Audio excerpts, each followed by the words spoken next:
This is a Kia Sportage, and guess what?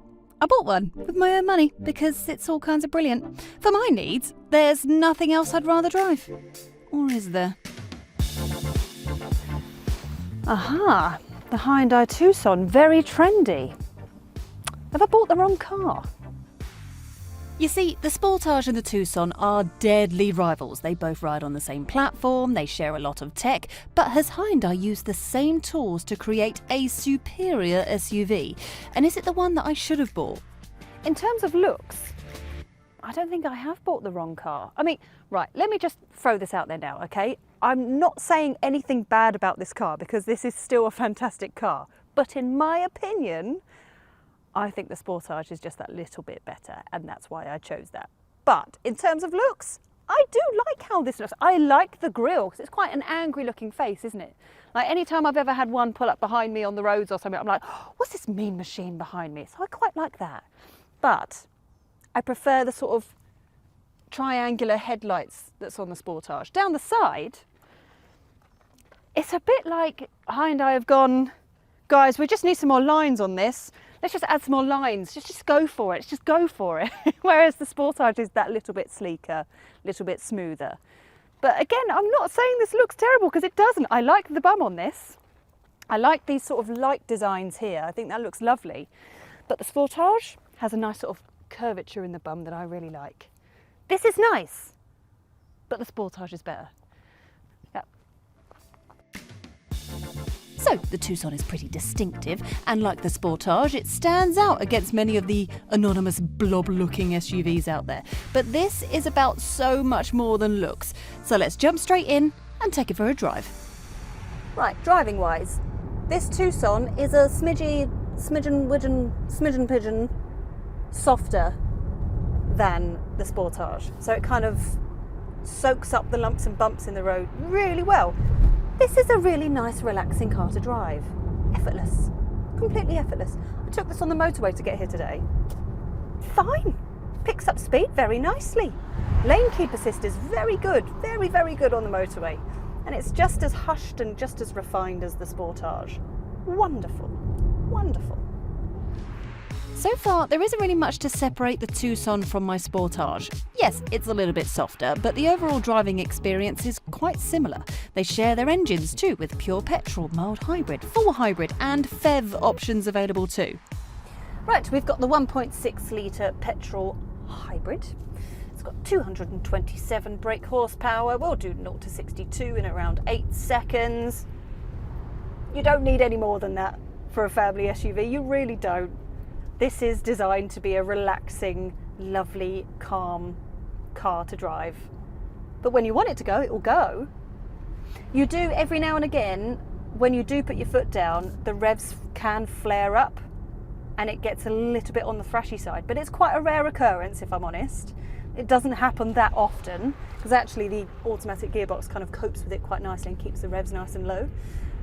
So it doesn't kind of go whoa as often as you think it might do, but it doesn't. Yeah, it's pretty good. I mean, you have a sport mode, you can change things, it makes the throttle that little bit more responsive, but you don't want to do that in a car like this because this is not a sports car.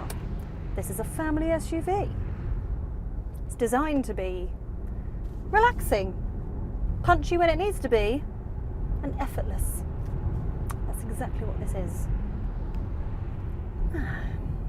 That's how I feel when I drive this, like this. Oh, can I also just quickly mention the driving position and the seats in here? Because I mean, you're at a nice ride height, so visibility is pretty blooming great. But the seats are very nice and comfortable. You know, sometimes you do like a really long journey in a car, and by the time you get there, your bum has gone completely numb. Do you know what I mean? I don't get a numb bum in here. I don't.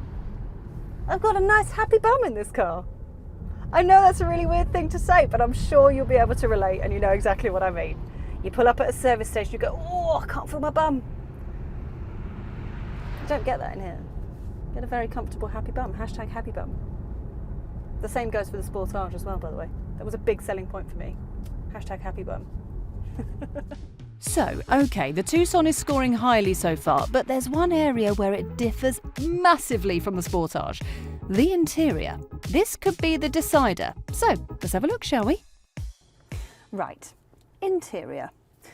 I'll be honest, the Kia Sportage interior was a big selling point for me, because in there you have two 12.3-inch screens and they kind of wrap around and it looks so good, and the tech and everything inside it is brilliant. In here you've got two 10.25-inch screens, which, I mean, the tech is very similar. It's all very nice and responsive. Apple CarPlay, Android Auto, sat-nav, Bluetooth, all of the things. What you do have in here is touch sensitive everything. So in the Sportage you have twiddlies, in here you don't. And not only that, it's on gloss black plastic, which means fingerprints are going to become a bit of an issue, which bugs me ever so slightly. But overall, I mean, the layout is all very nice and it's very nice build quality. I quite like these two random prongs in the steering wheel because it's quite nice to drive like this. And you get the same tech when it comes to the digital instrument panel, because look, blind spot cameras.